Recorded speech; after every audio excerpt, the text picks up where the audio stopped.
రోజు రోజుకు ప్రజా సమస్యలని నిర్లక్ష్యం చేస్తున్న ప్రభుత్వం. గిద్దలూరు పట్టణంలో కొంగలవీడు రోడ్లో ఉన్న ఎస్టీ కాలనీ వాసులు పడుతున్న సమస్యలను కాలనీ సందర్శించి జిల్లా బీజేపీ ఉపాధ్యక్షులు భవనాసి వెంకట రామాంజనేయులు, గిద్దలూరు పట్టణ బీజేపీ అధ్యక్షుడు అప్పిశెట్టి ఉదయశంకర్, పట్టణ బీజేపీ కార్యదర్శి ఎంవి రమణ, పట్టణ కార్యదర్శి రమేష్ పాల్గొనడం జరిగింది. ముఖ్యంగా ఈ కాలనీలో మురుగు కాలువలు లేవు, మరుగుదొడ్లు లేక మహిళలు తమ ఇబ్బందులను చెప్పుకోలేకపోతున్నారు. ఈ ప్రాంతంలో నెలలో మినిమం 10 రోజులు వాటర్ లేక సుదూర ప్రాంతాల నుండి తెచ్చుకోలేక ఇబ్బంది పడుతున్నారు. వాటర్ ట్యాంక్ శుభ్రం చేయడం లేదు. కేంద్రం ప్రవేశపెట్టిన జలజీవన పథకం ద్వారా ప్రతి ఇంటికి కొలాయి కలెక్షన్ ఉచితంగా ఇవ్వడం జరుగుతుంది. కానీ ఈ కాలనీల జలజీవన పథకం ఎందుకు చేయలేదు అని అక్కడ ప్రజలు అధికారులను ఎన్నిసార్లు అడిగినా సమాధానం లేక వారి ఇబ్బందులను ప్రభుత్వం వెంటనే పరిష్కరించాలని భారతీయ జనతా పార్టీ డిమాండ్ చేస్తుంది.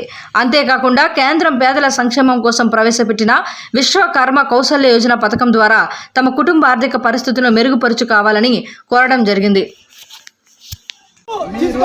ఇంతమంది ఉన్నారు ఈ ఏరియాలో 500 మంది. రేపు సోమవారం రోజు ఆధార్ కార్డు, దానికి ఫోన్ నెంబర్ నీకు ఖచ్చితంగా ఉండాలా, అకౌంట్ పాస్బుక్, ఈ 3 జాలి ఏం అవసరం లేదు. ఫస్ట్ చెప్తా, ట్రైనింగ్ లో డైలీ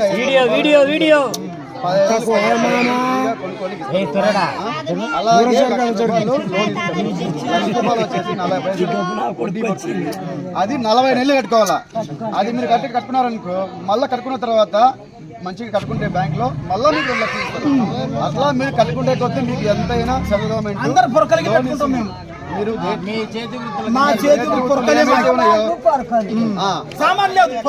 అదే పొగండి గంపలు అల్లేదు కదా, గంపలకు ఉంది. మహిళలకైతే మిషన్ ఉంది, కుట్టే మిషన్ కదా, అలాగే బేల్దారులు కూడా ఉంది. మళ్ళా బేల్దారులు కూడా లేరు, ఒక పొరకలు, ఒక ఇది దెబ్బలు, గంపలకి అందరు గంపలు పెట్టినేసేయండి. రేపు వస్తే మీ అందరితో